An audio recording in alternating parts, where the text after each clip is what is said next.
Awesome, and thank you for that introduction, and thank you again for all of you for joining us here today. Again, today's webinar is Testing and Deployment Best Practices for AWS Lambda-Based Applications.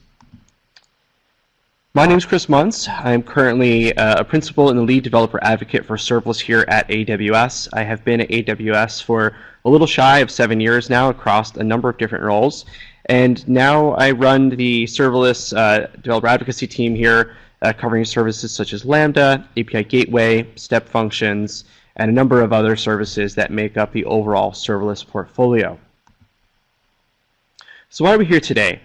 Serverless applications are an incredibly hot topic for us in the industry, and we continue to see companies that are building really interesting applications, providing a number of different use cases across a wide range of scales and types of businesses that are using them. And what we constantly kind of see are people looking for more and more guidance on how to do testing and how to do proper deployment of these applications. And so here today, we're going to go over some of those best practices. Now, at the center of the universe for us here in the serverless space is AWS Lambda. AWS Lambda is a compute service where pretty much the entirety of the application stack below your application code is managed by AWS. Such that you just pretty much give Lambda your code and configure an event source or a trigger for it, and we take care of pretty much everything else behind the scenes of running the raw infrastructure, and in fact the raw servers that exist that you don't have to interface with or manage yourself. When we talk about the overall architecture for a serverless application, it basically comes down to 3 components. The event source, and there are almost 50 different services today at AWS that can trigger a Lambda function. Your Lambda function, again, this is the code that you write. Today we support a number of different languages as well as something called the Runtime API, which allows you to bring any language that you might want to run inside of Lambda. And then whatever it is that your Lambda function needs to talk to. This could be databases or data stores, other services that exist, say, out on the internet, or even inside of your own private VPC or virtual private cloud. And so typically your architecture is at least 2, if not the 3 kind of types of resources that you see here. An event source, a function, and then some sort of service that your function code is talking to. Now, a Lambda function can be very, very simple, or it could be much, much more complex. But there are really kind of 3 core aspects to a Lambda function that are kind of the same across all of those. The first is that your function will have a... Hey folks, can you hear me again on the chat? And my apologies there, we had some minor technical difficulties. Yes, all right, we're good. Really sorry, everyone. The primary computer I was doing this from had a problem. We're going to take it from here and try to get this back and working for everyone. Thanks again for putting up with that and minor difficulties. Thankfully, this is why we have a backup computer. So again, apologies. Where we were. So talking about the 3 main components of a serverless function from the code standpoint, we have the handler function. This is where the Lambda service will go and actually essentially inject into your code base where it will begin processing your business logic. Then we have the event object. Much like this might sound, this is the actual event that we are going to send into the function handler. This will contain the information that comes from the upstream event source. This could be, in the case of, say, an S3 invoked function, information about the buckets and the object and the action that was taken on the object. In the case of an API gateway-based function, this would be kind of all the information that would come in from the API, so the body and the parameters, headers, and so forth. And so again, depending on the event source, it is all going to be related to that. And then lastly, we have the context object. And so the context object is a kind of an object that contains, or a structure I should say, that contains numerous bits of information about the underlying runtime and the request that was made. So request ID, the log group, the memory configuration, the timeout, a bunch of other data that will get passed in. And this is something that your function might need to make use of depending on your business logic and would allow you to, again, interface and understand some more about your kind of current running environment. Now, let's take that serverless application and that basic kind of function and expand against it. Typically, if we had an API gateway-driven serverless application, we'd probably have a number of different API paths And those APIs will probably, if we were following best practices, correlate back to, say, a single Lambda function per action and method. And so we can assume that we've got an API that's got a number of different capabilities, and we've got orders and forums and search and lists and all of that. And so this would basically equate to then a number of Lambda functions. Now let's assume then that those Lambda functions all have to do a number of other things, potentially talking to, say, databases and data stores, things like AWS Secrets Manager, AWS Parameter Store, maybe to pull in various bits of information, such as, again, configuration information, API keys, and then our primary data that might exist in our data store. So putting this all together, and what we have here is a pretty complicated architecture pretty quickly.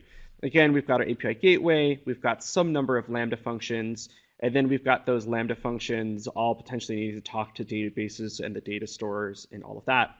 They're probably also going to have some number of shared packages and systems dependencies. They might also have some other shared libraries that are things like business logic that might be shared across the applications and functions. And so again, what we start to find is as we add more and more components, we continue to add this bit of complexity to it. And so today we're going to be talking about how you could tackle some of this complexity and how you can think about how you would deploy given this complexity exists. So the first thing we're going to say is that you don't want to deploy any of this by hand. You really don't want to be going into, say, the Lambda console or starting on, say, the CLI and deploying all of this yourself.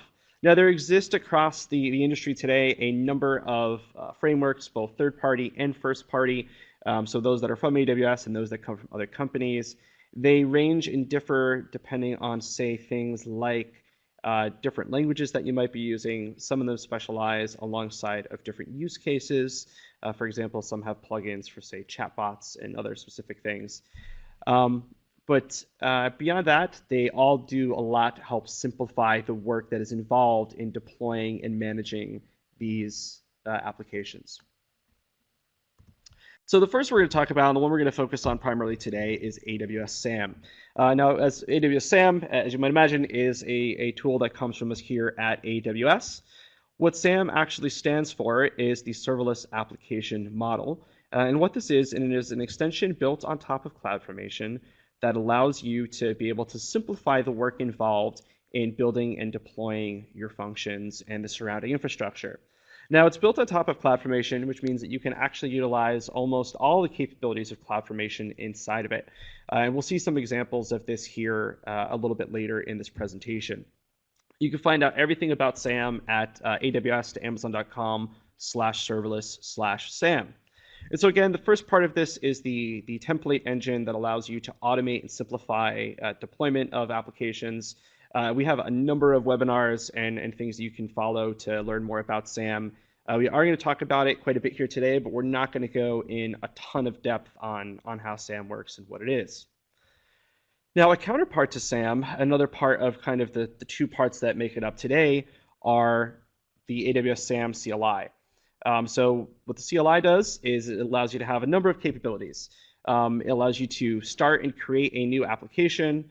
It allows you to test that application locally. It allows you to then package and deploy that application. And then it also allows you to be able to tail the logs from a production application that's running up in the cloud. Now, when it comes to testing, it gives you a couple of different options today. For one, it allows you to be able to mock an API gateway proxy style interface.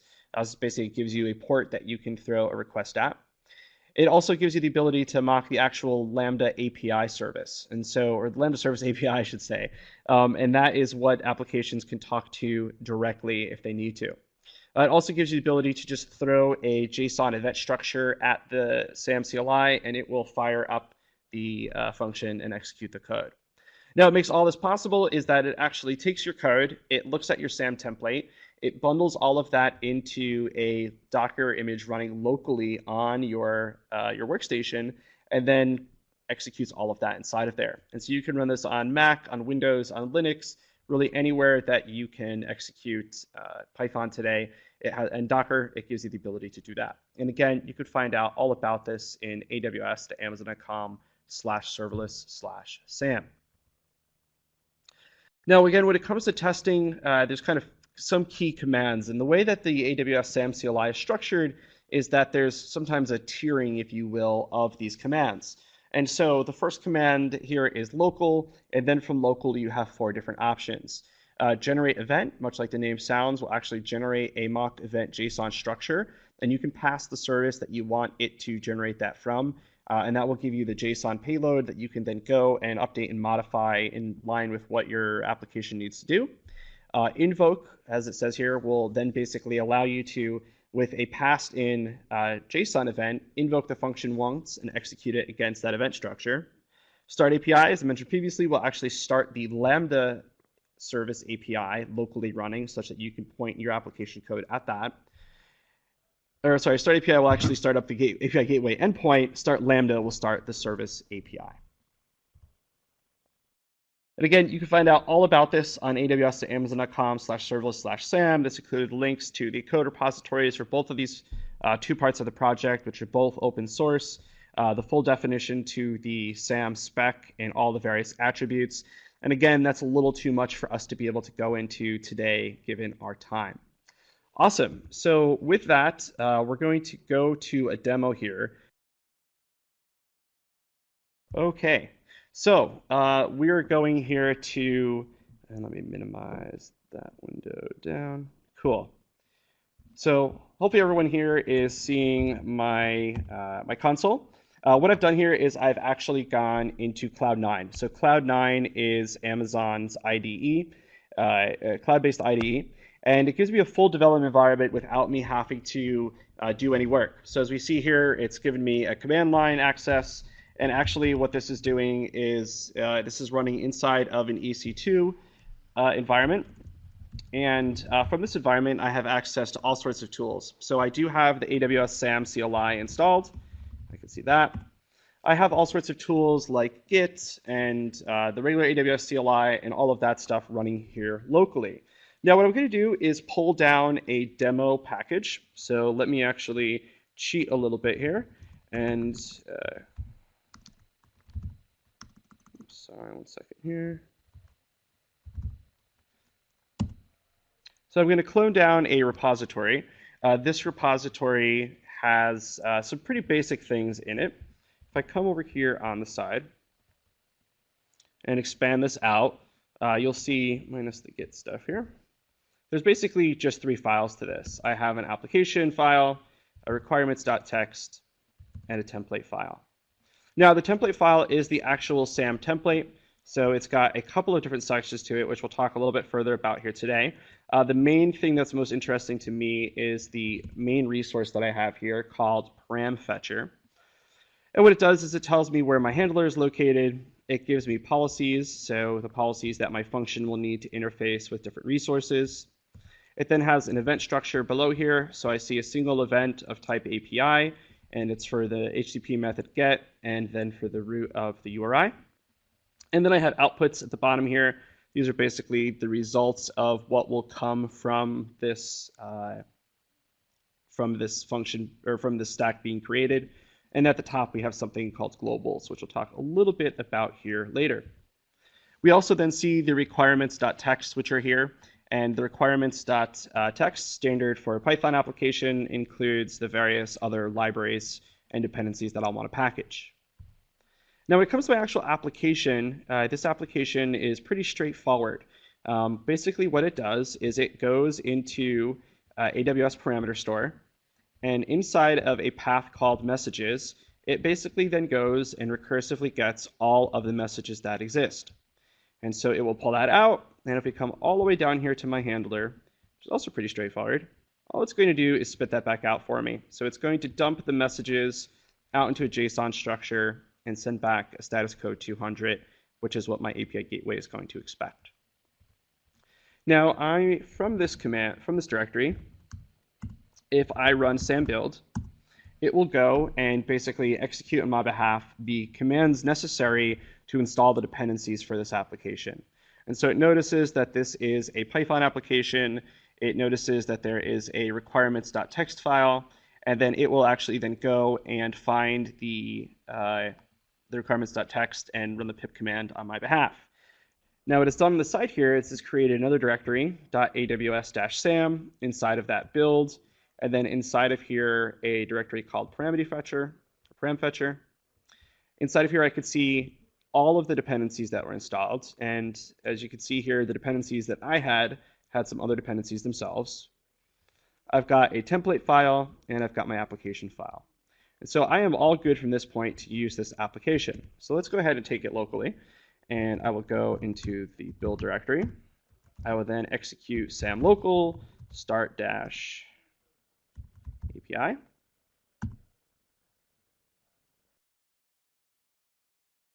It is now up and running on a local host port here. We can see down at the bottom, HTTP 127.0.0.1/3000 or :3000, so port 3000. Let's go ahead and open up a new terminal. And I will go ahead and curl this 1 second here. Cool.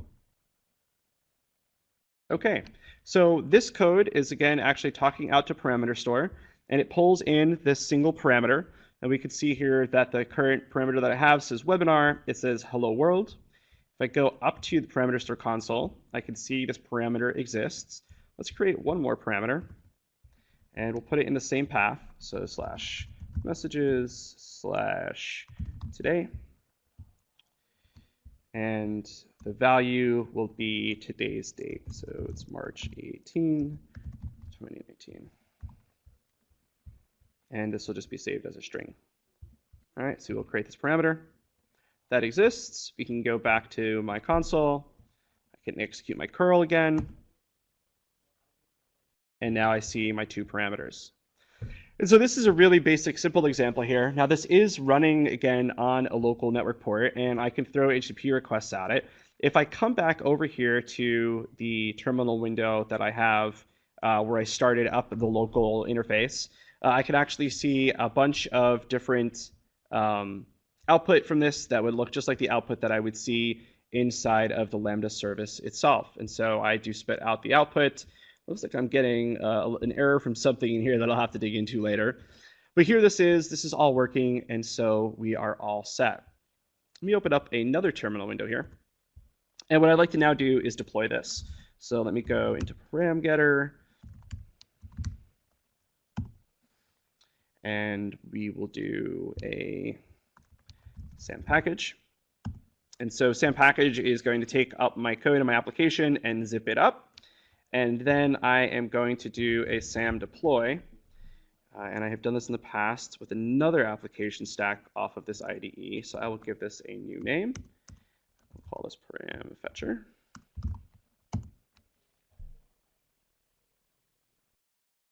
And so what this is now going to do is take the packaged application, and it will go and deploy this out, again, to the actual environment here running up in AWS.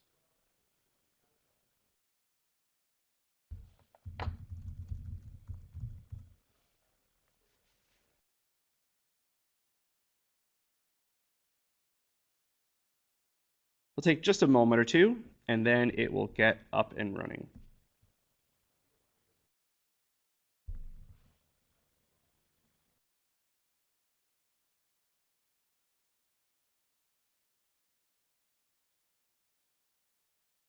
So what is happening behind the scenes here is the SAM template, when I execute a deploy, it gets sent up to the CloudFormation service, and then there's actually a two-step process. The first thing that you see here is it says waiting for change set to be created. SAM is based upon a capability of CloudFormation called transforms. And so the transform process basically takes the much simplified code that exists inside of my SAM template and then expands that out to full CloudFormation. Okay, so this is now done.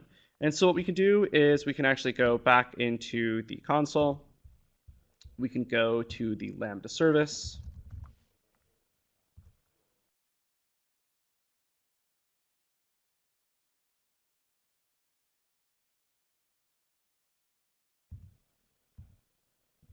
I see here my function was created.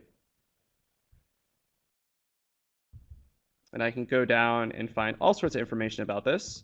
I would click on the API gateway that was launched as part of it. And now if I go and open this up in a new tab, I see here again the output from my browser.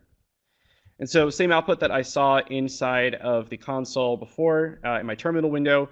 But again, here what we've done is we've taken a Lambda-based application, we've gone and tested it locally, we have then packaged and deployed it and made it available.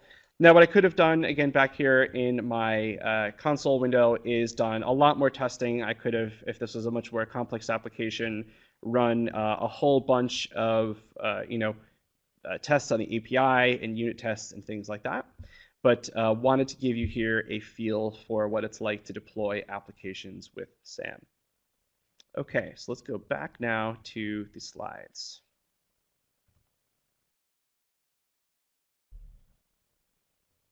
Great.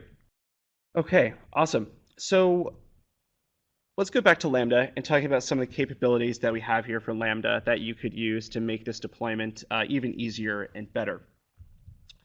One of the capabilities, and one thing that we want to think about in doing this is how do we get from version old to version new in such a way that we are being mindful of some of the constraints of deployment, thinking about how we can minimize the impact to our consumers, thinking about how we could potentially roll back between, say, failed new deployments, how we could think about the various execution model factors. So there are very different ways that you can invoke a Lambda function synchronously, asynchronously, stream processing, or pull-based, I should say. And so you'd want to think about how that might impact things. And then lastly, the deployment speed. So it might be possible that we might want to actually deploy slower and not faster. How can we control that? What are the ways that we can handle it? And let's talk about some of that. So an important aspect or an important feature, I should say, of Lambda is something called function versions. Now, with the function version, what happens is that you can at any point in time basically create a new version. What it does is it goes and creates a snapshot of your function and its configuration and kind of basically assigns it then a version number and makes that immutable, such that anytime that you do a deployment, you could cut a new version, and it will then create that new version with a new number, and again, it becomes immutable. And so you can't do anything to change it, but this allows you to have a function that can be, again, kind of point in time set and then never messed with again. And so using functions can be really useful, especially as you're looking to do code promotion inside of, say, a deployment pipeline. When it comes to deploying versions, there's a couple different ways you could do it. If you were using, say, the AWS APIs, when you call either a create function or an update function, you would set publish to true. And so this will create a new version every single time that you do a deployment. Now, if you're using CloudFormation, a version is considered a separate resource. And so you see here a snippet of that and what that looks like. And there's one key aspect to this, which is a deletion policy. Now, in CloudFormation, if you update a resource, after you have updated it, you'll want to, CloudFormation will actually look potentially to delete that function when you make a modification. If you use deletion policy, though, it will actually keep the various versions or previous versions around, so that way you don't have to worry about it deleting and breaking the resource for you. So the deletion policy is super critical here. Another important feature or capability, I should say, is function aliases. Now, similar to function versions, what aliases do is they give you a way to point your invoking service at something that may not change over time, even as you deploy new versions or deploy out new code.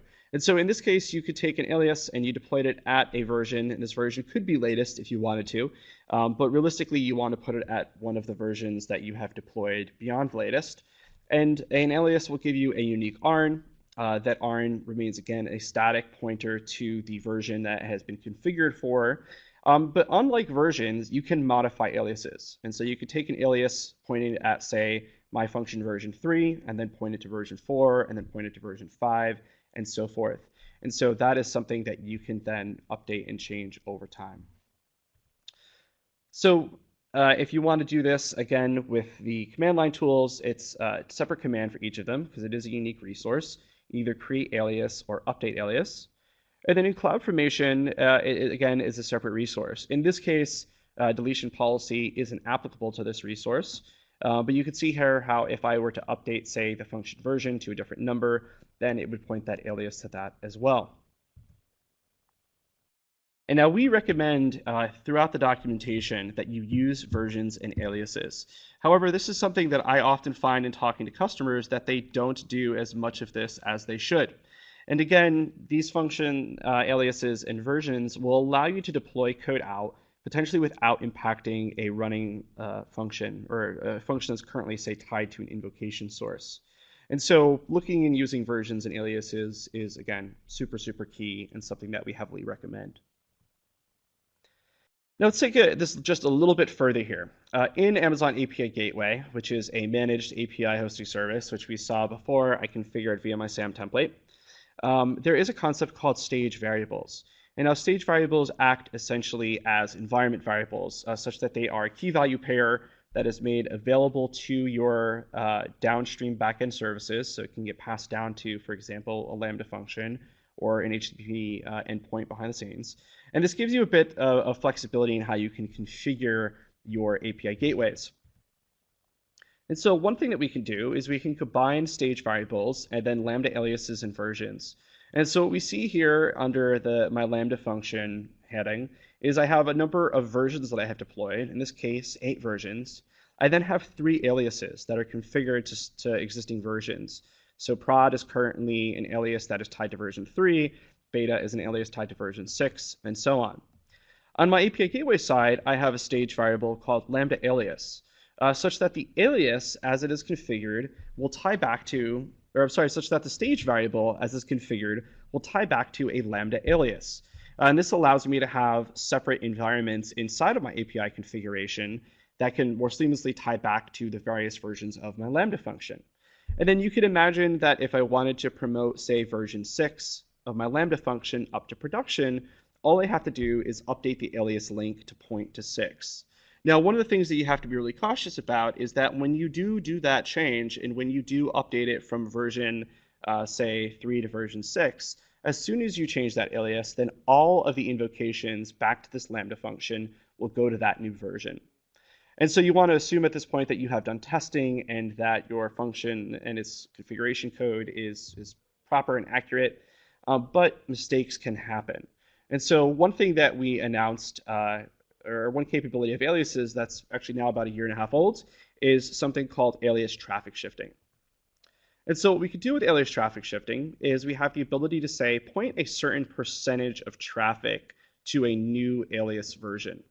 And so what we see here is an example where I still have prod tied to version 3, but I'm also going to tie prod to version 6, but only send 5% of the traffic. What happens is on the Lambda service side, we actually then shift 5% of that traffic to this other version. API Gateway doesn't have to know anything about this. It is still sending down invocations back to the prod alias. It's just that on the Lambda service side, we're now taking 5% of those and shifting it to the new version. And so we could set any weight that we want here up to 100.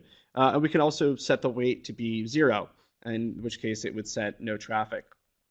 And then after we've done our testing and we can tell that this version and this alias version, I should say, of this function is good, then we can basically push forward all the traffic to the new version 6 and be done with our testing. And we could do that by removing the routing config or setting the traffic to 100%.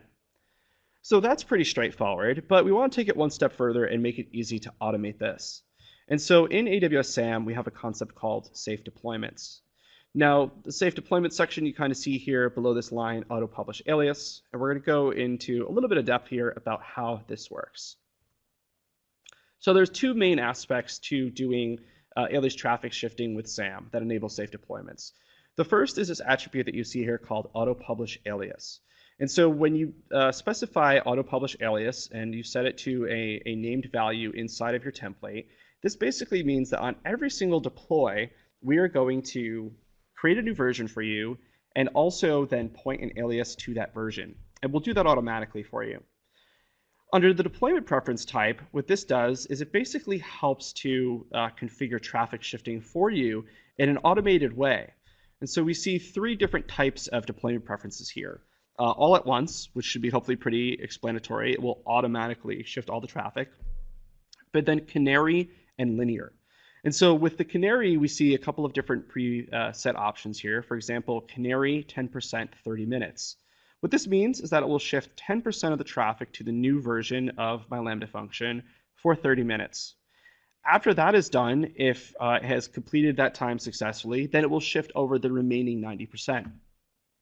If we look at linear, it works a little differently. In this case, if you look at linear 10% every 10 minutes, what it means is that every 10 minutes, we'll shift 10% more of the traffic until we reach the full 100%, in which case the deployment will be completed.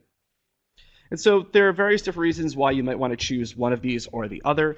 Again, depending on how comfortable or sure you are that your testing and that the amount of traffic you're getting is accurate to determine any potential failures.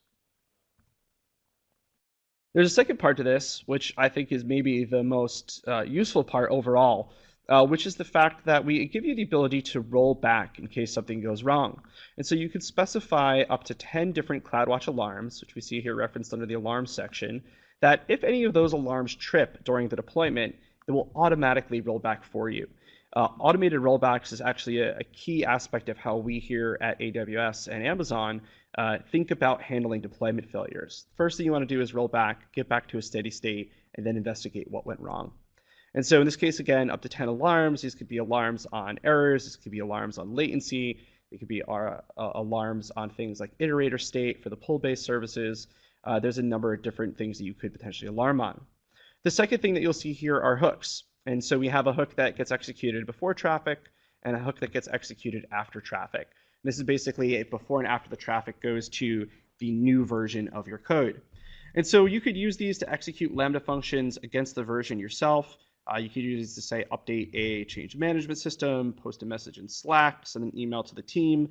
There's a number of different things that you could use these hooks for. And in this case, I believe you're tied to just a single hook in either one of the two options here. And so putting these together, the deployment preference, the auto-publish alias, again, gives you all these capabilities to be able to control the speed at which you are deploying out your function code. So let's take another example of this, and we're going to go back over to my console and see this in action.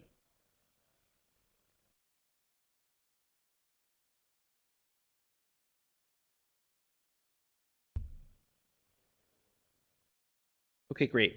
So we are back in my console here, and let me just clear this away. If I go back actually to the Lambda console, what I want to show you is if I go all the way back up to the top here, under qualifiers, you will see that I currently have a single unnumbered version, which is latest. Again, this is the default for how Lambda handles versioning. If you don't tell it to cut a version, then a version won't ever end up existing. Now I could come in here under actions and I could say publish new version or create alias.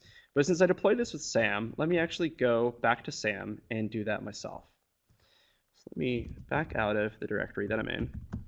And I'm actually going to remove the built directory. I'm going to go into my template file, and I'm going to add a global. And again, we'll talk about globals here in just a little bit.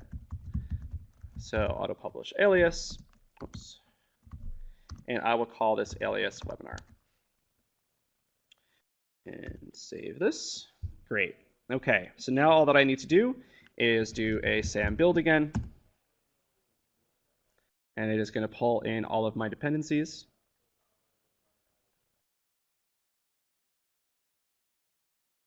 I'm then going to go back into the build directory. Now, normally, if I was doing this for real, I would want to go ahead and confirm that all of this worked. But I'm going to assume that we're OK. And maybe we'll see if the demo gods are with me today. So I'm going to package this, and then I'm going to deploy it. And because I have an existing stack out there, this deploy should go a lot faster than the last one did.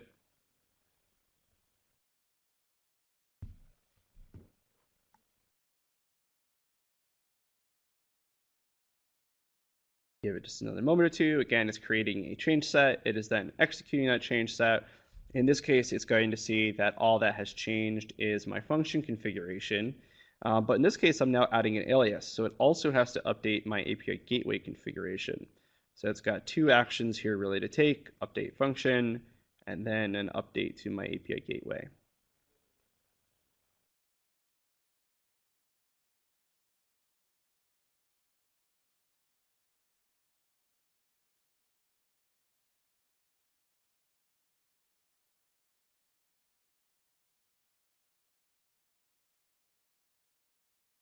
another moment or so. Okay. Now if we go back to my Lambda console, and I'm actually going to just refresh this page.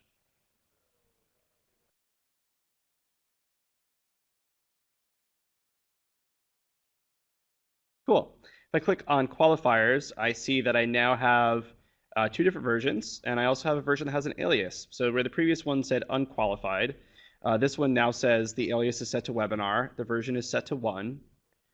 And if I come down here, I'll see all of the information about my function. I can go and find, again, all of its configuration. Now, we'll see here that my API gateway is still configured, and so that is good. And so I can come back here and refresh this, and everything should just work. Yep, I got the same output. And so that's good, but let's actually go back to the first version that I had deployed, the unaliased version that was called latest. And one thing that I'll notice here right away is that I don't have the trigger configured anymore. And again, what's happened is that SAM has moved the configuration to the alias, and so the latest no longer shows that anything has changed.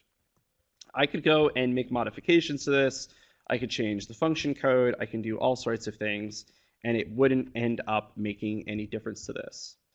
Let's go back here to my application code. And let's go and, let's just do something kind of silly in here just to show that this is working. And let's actually break it. So let's actually come in here. The body, we're just going to change to broken. We're going to save this. Oops. I am breaking the syntax. Well, actually, that's probably a good example too. So, oops. So actually, let's save some broken code and see what happens. Let's go ahead and do a deploy. And so I'm going to repackage this. I am then going to deploy this. And so again, this should just take a moment or so.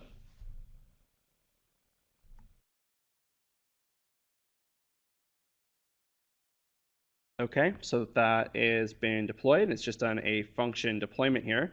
And if I go back to my API gateway and I refresh it,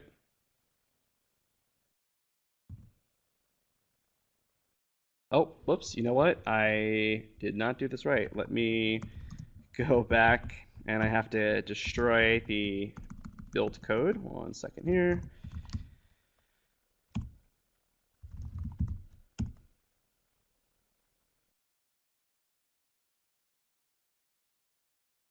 So what happened was I deployed the code that hadn't been modified.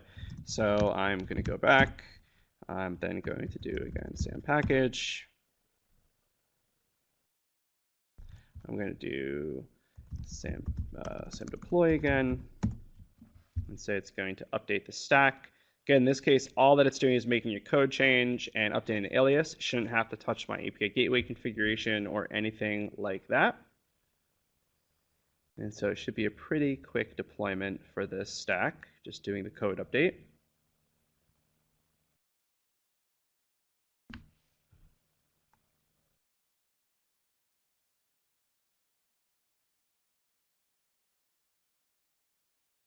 And a watch demo never boils, so of course this is now taking longer than I like.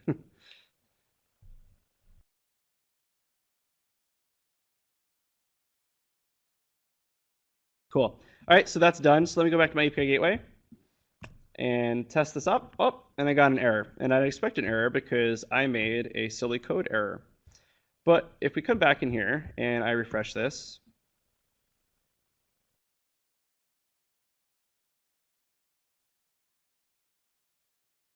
and again, look down here at qualifiers, it currently has webinar set to version 2. I can look here at different versions that I have. So I have version 1 and I have version 2 here.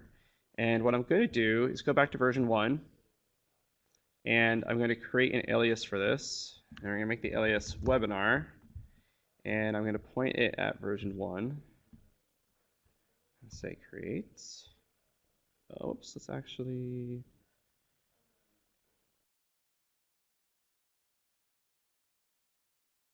That's right. I have to steal the traffic here.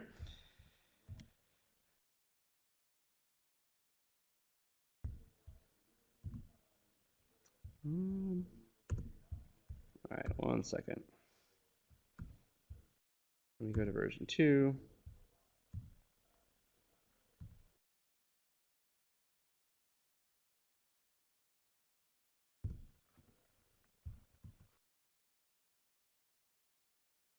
Oh, the easiest thing to do actually here is to delete this version.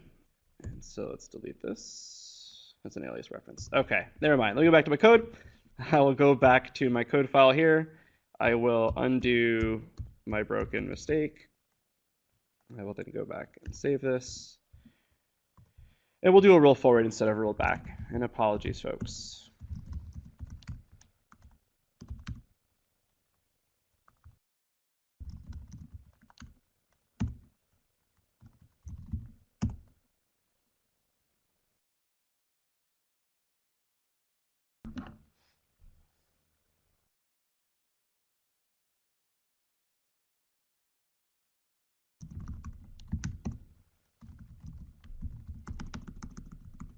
Redo a SAM package. Redo a SAM build. Oh, not SAM build, sorry. Redo a SAM deploy.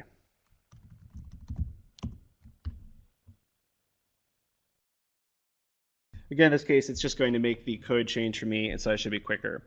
So what went wrong here is that I had the other version created, and since I had an alias tied to it, what I would have to have done is first remove the alias, then remove the function, or change the alias back over to this. And this is, again, the power of doing this with SAM. In this case, because I have SAM in place, I'm able to just automatically go and update it. Now, what I didn't show here, which would have caught this, would have been if I had had a deployment preference set, and I could have set an alarm such that if I got failures, it could have automated the rollback. I didn't want to show that in this demo because of timing, and then, of course, I messed up the demo. So apologies for that. All right, so the function has now been updated. Let's go back here and just refresh this, and it works again. Okay, so what we did quickly was we have now gone and deployed another new version. It has remapped the alias, and things are all working again. Again, what I could have done is if rollback had been set up, it would have rolled back and caught that for me, and my deployment would have fixed itself. But either way, I'm able to do that. I could go and troubleshoot version 2 and see what went wrong and keep on moving. Let's go back to the slides now and finish up for today. Okay, awesome. So the main thing to take away from this here today is that versions and aliases are super important. And so definitely ask you to take a look at using them. Again, SAM makes it super easy. There are ways that you can automate via the CLI tooling and via the alias traffic shifting itself.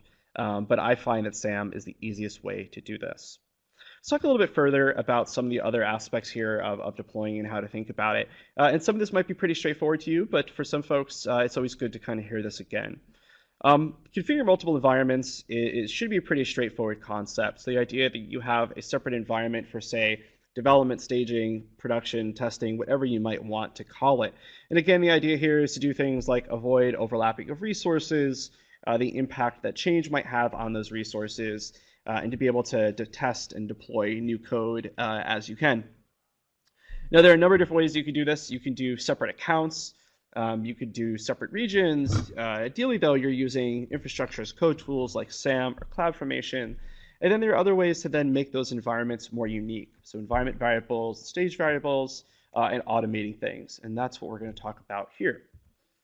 Now, when it comes to, again, multiple environments and kind of how you could think about them, there's basically two main strategies that we see customers at AWS do today. One is that you can have the same account, so the same AWS account, and then multiple deployment stacks inside of it. And so this can allow for the benefits that you see here: easier management, easier visibility, say via third-party tools or management monitoring tools. However, it can be a little harder to scope away resources to the right people, and then you have to become much more focused on what you could do with, say, AWS IAM. There's also the multiple account model, and this is where, say, a different team or a different application will have at least their own account. I've seen companies get so far as to have a different account per application and per application environment. And it all depends on where you kind of want to draw the security boundaries yourself for your organization. If you do go this latter route, then AWS Organizations is a great tool to help you manage all of this. So let's talk again about some things here with SAM that can help with this. One thing that I went really quickly through is this concept that we have called SAM Globals. And so SAM Globals, this section all the way up here in the top corner of this template. And what it does is it allows me to establish some standards for resources that could then be applied across a number of different resources inside of the rest of the template. So we see the 5 attributes that are mentioned here: runtime, code ERI, memory size, timeout, and then auto-publish alias. And then we see 3 different Lambda functions, or function definitions, I should say, with SAM. And so all of these 5 attributes will be applied down, and you don't have to then type them for each of those resource blocks.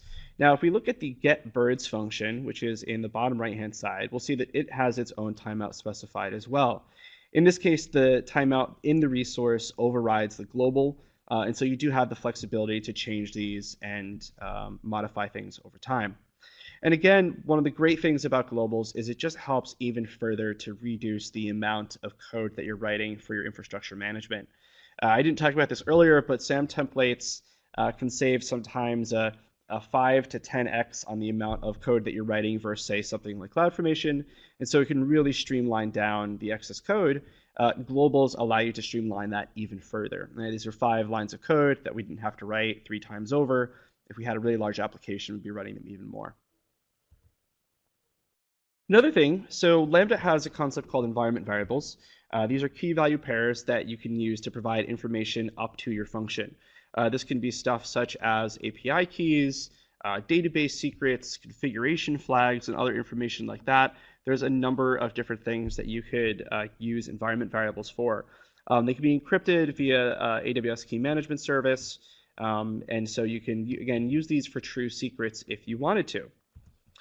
And so what we could do is inside of CloudFormation, and inside of SAM, I should say, we have 2 concepts that are available to you. One is this concept of parameters. The second is called mappings. And so parameters are basically things that you would pass in at runtime to allow you to configure slightly what happens inside of the stack that is created. We see here that I have a parameter called myEnvironment. It has 3 allowed values: testing, staging, and prod. So this should be pretty self-explanatory. I have 3 different infrastructure environments, and I can run this template in any of those. I then also have a section called mappings. And so this looks a bit more like a key value pair itself here, where depending on the environment, so testing, staging, and prod, I have a special feature that I'm going to set either the status to on or to off. And so if we look across how this maps then to the Lambda function and the API gateway stage definition that I have set on the other side, we see here how environment can be applied to both the Lambda environment variables as well as the gateway stage variables. And then we see here how I'm passing in special feature 1 to the Lambda function, where I'm using something called an intrinsic command called findInMap. And I say that I am looking inside of special feature 1 based on the environment that I'm in, what the status is set to. And so again, I could use this as some sort of a feature flag to turn off or on capabilities inside of my application. There's another option here, which we don't go into today, which is called AWS Systems Manager Parameter Store. Now, you see me using Parameter Store to store the messages that I'm pulling out for my demo, but again, it could also be used to store information for the configuration of my function. So I don't necessarily have to be outputting it. It could just be kind of behind the scenes. There's a number of capabilities for Parameter Store, and then it is also integrated with something called AWS Secrets Manager. Secrets Manager is another service, which, much like the name might sound, is a slightly better tool for storing secrets. It provides capabilities around rotation, notification of rotated keys, and so forth. And so you can use the Parameter Store service to actually pull both what's in Parameter Store and what's in Secrets Manager. Now let's talk about something else. So with Lambda, we've seen a little bit about the permissions. In my first example, I granted to my Lambda function the permissions to grab data from parameter store and to be able to access the resources there. There's basically two main aspects to the security of Lambda. One is basically what it is that my function can do. The other is who can invoke my function. Now, when it comes to the first, what my function can do, this is typically where you'll spend a lot of time on being able to scope down this policy such that your function can only do kind of the bare minimum of what might be possible inside of an AWS account. And this is an area where people sometimes have to read the documentation pretty heavily, and so we wanted to make this a lot easier for you. In this case, we have in SAM something called policy templates. And so we see here a policy called SQS polar policy. It takes in a single attribute called queueName, which references a queue. And what this actually expands out to is a full policy that basically is scoped directly down to this action, which is in this case going to allow me to get messages out of a queue and be able to mark them as received and then delete them from the queue. And it will be scoped down specifically to the resource that I passed in this case, the single queue name. This is a lot better than me having to put all of this into my template. This is a lot better than me just putting in, say, a star rule policy, which would be a very bad practice. And so policy templates, again, help you make your templates that much more streamlined. So again, the goal here is really to have, from one template, many different environments, whether they be dev, test, prod, DR, etc. And via a use of, again, things like globals, policy templates, mappings, parameters, Lambda variables, stage variables. These are all ways that you can add that dynamicness that will give you flexibility from a single template. So once you have that great template, what's left? Well, you need to be able to build a pipeline to deploy your code. The first step in building that is going to be actually building your deployment package. Now, you saw me do that in 2 steps in my demo. In this case, the first step was that I used the SAM build command, which pulled in the various dependencies that I needed to for my Python application. I then used SAM package, which then zipped all of that up and put that into S3, such that then I could deploy from there. Now, depending on the language that you're using, you'll see the options here for creating that zip file or using, say, native code. I don't here have a build for the runtimes, or custom runtimes, I should say. That's a bit more complicated, and you can read about that in the runtime API documentation. Then we're going to want some sort of deploy pipeline. So we see here really basic developer pipeline where I have my source code, I then have a build step, and I then have a deployment. In the case of this example here is from code pipeline, where it's basically just executing the underlying commands themselves. So I have a create change set and then execute change set, and then maybe I'm going to run another Lambda function in my pipeline to execute some sort of testing. I can expand upon this for, say, a more production level pipeline by adding 2 more what are called stages. In this case, I have a deploy stage, a deploy staging stage, and a deploy prod stage. Pretty similar. They both have the create change set and execute change set commands. You see some other actions that could happen here, like, say, a manual approval, testing from a third-party service, and then a Lambda function executed at the end to, say, put a message into Slack. Now, when it comes to thinking about what to test and where in all of these, again, when we think about the complete picture, and it goes much further than we could in just today's webinar on this topic, there's a lot of things we could be doing. We could be doing a code review via, say, pull requests. We could, in our build step, be running linting or syntax checkers, unit tests, actually compiling our code and making sure that that passes. We could then deploy to a testing environment where we do some sort of mocked or stubbed tests. We could then go up to, say, a staging or pre-production environment where we test against the real services, again, in some sort of mocked or stubbed way, potentially. Or maybe this is where we have human testers go and provide human QA. And then lastly, we would deploy it to production. And this is where you want to think about using canaries or linear deployments to deploy at an appropriate speed for your application, wait until that period is done, and then deploy out the rest of the code. With that, we've covered a whole bunch of stuff here today. And again, I want to apologize for the initial issues that we had with my laptop for the webinar. And thank you again for your patience during that time. Again, a couple of key topics here. So versions and aliases are really a must. I'm hoping that you will start to look into that and to apply those to your deployment policies. Again, they help make rollbacks and being able to do testing a lot more easier. I recommend heavily that you look at using some sort of framework or tool to do this. Now, in this case, I use SAM, but if we look across the board at the various serverless tools that are out there, you will find that they should all support versions and aliases. That's one of the common things that's out there. Lastly, SAM CLI gave me the ability to do local test of my functions. I did just a very brief kind of curl against them. If it was a more complicated application, I could have done a full kind of battery of automated tests. We talked very lightly about this, but things like environment variables, parameter store, secrets manager, they're really the right way to store configuration. You don't want to be hard coding that. You don't want to be storing that in your application artifact at all. This is the kind of thing you want to pull in dynamically, and so we give you a number of different ways to do that. And then lastly, you want to find a deployment strategy that aligns really well with your event source. So Canary's linear deployments may not be the right thing for you. You might have to do it all at once. But you want to make sure that you're doing testing along the way and that you can confirm that that's what should happen. You can find everything that we talked about here today and more at aws.amazon.com/serverless. This is our homepage for all things serverless, and so head there for articles, tutorials, developer tools, and again, just a ton of information. And closing out here today, again, my name is Chris Munns. I'm the lead developer advocate for serverless here at AWS. You can find me at munns@amazon.com or at Chris Munns on Twitter. Again, want to thank you for your patience with the small technical difficulties that we had. We'll get it right next time. And hope to see you in a future webinar. Thanks again.